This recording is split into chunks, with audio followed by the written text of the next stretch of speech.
Lampjes zie je, lampjes staan, lampjes overal. Wat is het die gezellig? Ja, en weer komen eigenlijk zus van de kerstmarkt terug. Oh, wat wordt het leuk op de kerstmarkt. Ik heb daar lekker een warme chocomel gedronken en een lekker waffelke natuurlijk. En ik hou me een glühweintje gepakt Oeh. met een riefkoek. Want ik hoefde natuurlijk niet druk te rijden. Ja, dat klopt. En we moesten ook snel weer terug, want we gingen een podcast opnemen voor Droboet. Ja, de nieuwe kersteditie. En we waren alles aan het inspreken, muziek aan het luisteren en aan het inmixen. En toen keek we naar de televisie. En toen dacht we, wat is José van 112 toch aan het doen? Dat was inderdaad José van 112 TV. En daar was dus nieuws dat er schijnbaar een stevel uit de lucht is komen vallen ergens in Limburg. Ja, en we stopten dus even met opnemen. Ja. En we gingen toch maar eens luisteren. Want we kennen José al heel lang. En we zien aan de meneer wie ze deed, tot er wel wat ernstig Ja. aan de hand is, hè? Daar was wel wat aan de hand. Eens even luisteren. Hallo allemaal, dit is José van 112 TV met het nieuws. Oh. Er is een stevel uit de lucht komen vallen in Limburg. Verschillende lui hebben het gezien, dus snel naar Toon met de microfoon. Hallo allemaal, dit is Toon met de microfoon. En ik sta hier bij de lui die de stevel van de kerstman hebben zien vallen. Meneer, hier heb je het gezien, vertel. Ik heb gezien daarachter, jongen. Ik zag hem vanuit de hemel op neergevallen. Een grote zwarte stevel. Oké. Terug naar Het is José echt van waar, 112 een stevel TV. uit de lucht komen vallen. Maar dat kent toch wel, want het is kerstmistijd. En dan komt de kerstman vanaf de Noordpool komt hij naar het zuiden. Met de arreslee. Met de arreslee door de lucht, dus dat kent. Maar dan is er dus een stevel kwijt. Ja, ik bedacht me dus geen minuut. En ik ging mijn vriendinnetje, Elvelientje, bellen voor hulp. Ik heb contact met Elvelientje, dat klopt. Maar ja, als ik Elvelientje eraan krijgt, dan moet ze wel maar zeggen dat ze vaart moet maken, want het is al bijna kerstmis. Ja, en Elvelientje zijn nummer hoef ik niet te onthouden, want haar telefoon, dat gaat over via een kerstliedje. Jingle bell, jingle bell. Dus dat is wel leuk, hè? Ja. Dus ik bellen. En opeens kreeg ik Elvelientje aan de telefoon. Ik dat ganse vooral uitgelachen. En ze kwam natuurlijk naar Limburg. Maar de Noordpool is gaat weer weg. Dus dat duurde even. We moesten een paar uurtjes geduld hebben. Dat klopt, maar Elvelientje kent heel snel vliegen en die was binnen, ja, het heeft niet lang geduurd in ieder geval, is ze gearriveerd in Zweekse in de bos. Ja, maar toen was het toch wel al aan het schemeren weer. Het was wel al gaan schemeren en er lag ook wel wat sneeuw, maar Elvelientje die zat daar op een tak te wachten op ons en toen ging van haar toe. Ja, en we hadden alles uitgelachen aan haar. Tot we dachten dat het wel degelijk over de stevel van de kerstman ging. En mijn vriendinnetje is toch immer zo slim, hè? Die heeft zich al een hele grote loep in de tas geduwd om te speuren. Ja, die sprong van de boom af in de sneeuw en ze zei: kom met, want we gaan eens eerst richting Beek, richting het vliegveld. Oh, dat wat daar zitten, meneer, dat ken ik. Want daar geef ik altijd het weer door of het veilig is om met de vliegtuigen te vliegen. Dus weer op naar het vliegveld in Beek met z'n drieën en daar naar binnen gerend, naar de meneer die daar de radarschermen in de gaten hield. En die ziet alles wat door de lucht in Limburg gebeurt. Dus dat moet ook wel de laars hebben gezien. Nou, in eerste instantie wist er niet zo goed wat voor bedoelde, want dat hij José van 112 niet gezien, want hij was heel geconcentreerd op die radarbeelden aan het kijken. En hij wel tegen zijn collega's gezegd, ik heb vandaag het door de lucht zien vliegen, dat heb ik nog nooit gezien. Ja, die collega's die hebben hem uitgelachen. Die zagen, doe zusse vliegen. Ja, Maar hij had het gelukkig het opgenomen en hij liet het dus zien. En inderdaad, daar waren een stevel te zien. Maar de meneer van het vliegveld, hij koos niet goed vertellen waar dat de stevel nu precies is neergekomen in Limburg. Hij zag wel, als ik was, zou ik eens gaan kijken in de richting van Noord-Limburg. Want daar moet er ongeveer terecht zijn gekomen. Eenmaal vertrokken uit dat vliegveld daar in Beek, ging we in de richting van Sittard. Maar we waren te voet, dus we hebben toch wel een flink stuk getrampeld. We kwamen aan op de markt in Sittard, want daar was het winterhart van Limburg. En Sittard natuurlijk schitterde in al zijn pracht. Er was van alles te doen, hè? ja, op de markt was het heel gezellig en druk.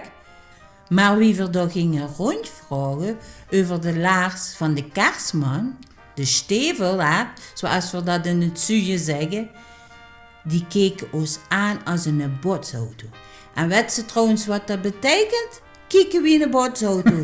Zo van, wat 60 gekke dingen. Wat 60 gekke dingen, dat betekent dat, joh.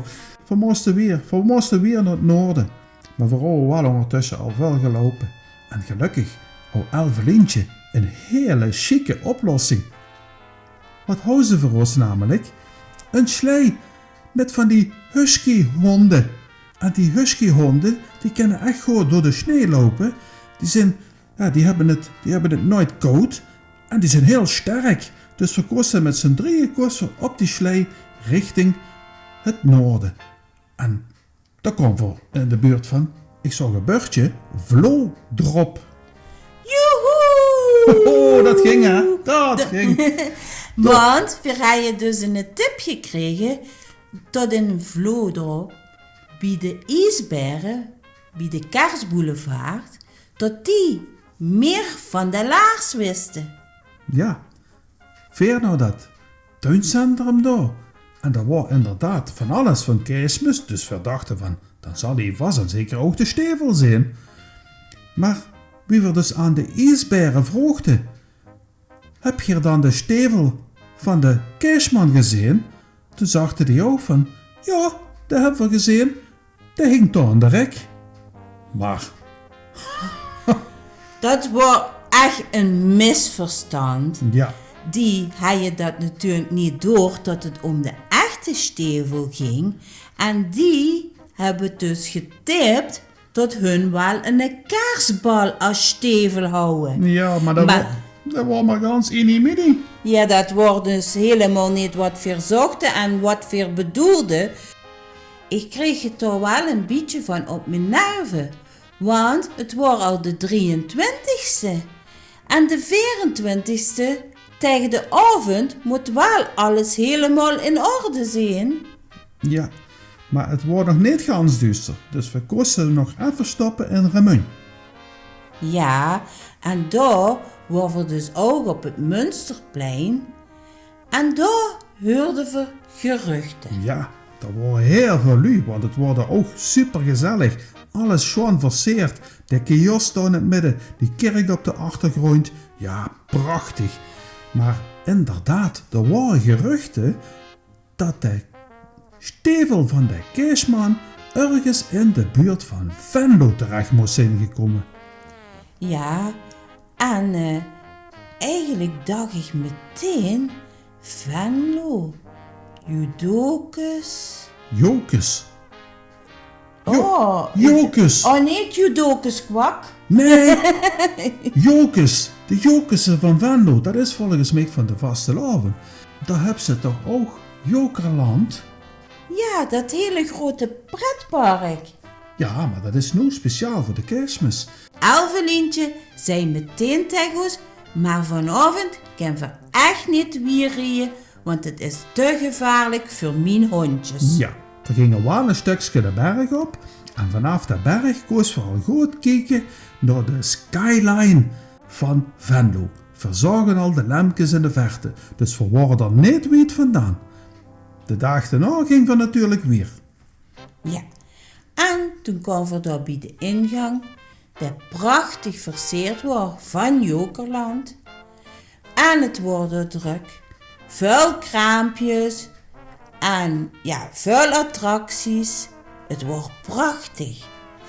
En uiteindelijk kwamen we bij de ijsbaan. Ja, bij de ijsbaan, want Elvelintje had ze al gezien. Er stonden heel veel scheuntjes en steveltjes. Dus ze gingen ze eerst inspecteren met die grote loep of er niet de juiste stevel bij zat die voor een zoeken waren. Maar ja, we keken en keken en keken en we waren toch wel een beetje teleurgesteld tot we de laars van de Kerstman nog steeds niet vonden. Want ook hier, alle schoentjes, laarsjes, bergschoen, die waren echt veel te klein. Ja, dat was echt niet van de Kerstman. Maar er stond wel in de sneeuw stond er een afdruk van een grote schoen. En toen hadden we ze gehad van, volgens mij wordt het die warm. Opeens. Ging in mijn brokentas de telefoon. En ik kijk Druppel Ja, en ik kijk Elvelintje aan. En ik schuddel eens met de kop. En ik knik ja, ja, ja. En toen belde een mama uit de circusstand. ja. Wat was nou? Haar kindje had mama in het oor gefluisterd van, de clown wat daar staat, die heeft 2 verschillende stevelen aan zijn voet. Maar ik denk dat dat de stevel is van de Kerstman. Want dat had dat kindje gehoord op het jeugdjournaal. Ja, en dus gingen we weer naar de circusstand. En de circusdirecteur, die leed ons binnen. En toen liep we richting de piste en zou er eigenlijk een hele verdrietige clown daar staan. Ja, dat liep niet lekker met Nee. die 2 verschillende schoen. Volgens mij waren de ene te krap en de andere te groot. Hij leek in ieder geval niet gans handig. En we mochten gelukkig van de circusdirecteur even naar Bassie toe. En we vroegen aan Bassie van Bassie, nou kijk eens naar die schoen. Dat klopt toch niet? Du hebt 2 verschillende stevelen aan die voet. Ja, zag er. Dat klopt. Maar ieder jaar ben ik mijn stevel kwijt. En nu, opeens zag ik op de rand van de circusstand, zag ik een stevel hangen. En ik dacht van, voor vandaag is dat goed genoeg. Ik trek me daar eens aan. Maar het ging allemaal niet zo makkelijk, maar hij had hem zich toch aangedaan. Niet wetend dat dat de stevel van de Kerstman worden kwijt wordt.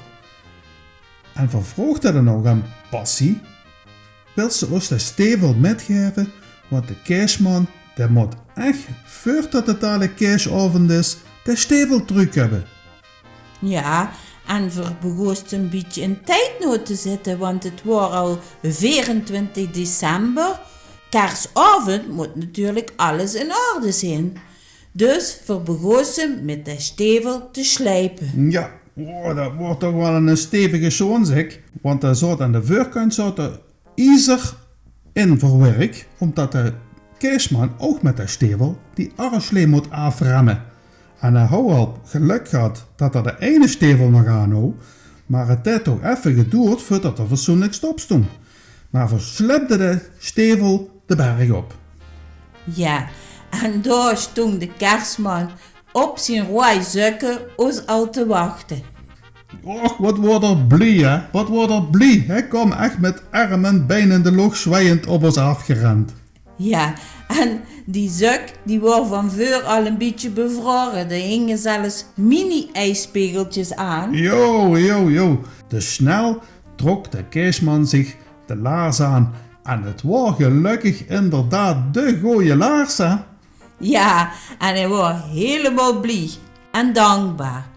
En ook uw dankbaarheid tot veer hem hadden geholpen, mochten we een ritje maken op de arreslee. Yo, haha, door de lochhei ging we. En voorop die rendieren met die rode naas. Ja, dat was echt chic. Maar wie we dat hadden gedaan, zei er, maar ik moet nog één dingetje doen. Ik moet nog eens bedanken. Ja, want ieder jaar had namelijk Bassie wel een probleem met die schoen van hem. En de kerstman die wist dat en die had een rode stevel met witte stippen speciaal al metgenomen voor Bassie cadeau te doen. En natuurlijk ging we hem dat meteen brengen. Ja, en Alvelientje, die moest eigenlijk al een beetje lachen. Want eigenlijk wordt ze ieder jaar door de kerstman naar Bassie gestuurd om nu schoon te brengen. Nou, dat was gelukkig goed gekomen, maar weer moesten we wel nog even naar buiten om iedereen te bedanken. Ja, er stond een grote vrachtwagen, daar zaten al die cadeautjes in en die koos natuurlijk samen met ons dat gewoon rondbrengen. En Veer zwaaide op alle Limburgers die hebben gezorgd dat Veer natuurlijk de laatste truc hebben gevonden, maar natuurlijk ook verwensen ik allemaal een hele schone kerst. En verwens je iedereen ook een goed uiteinde. Een mooi begin van 2026. En wat zei de kerstman dan altijd? Ho, ho, ho! Zalig Kerstmis!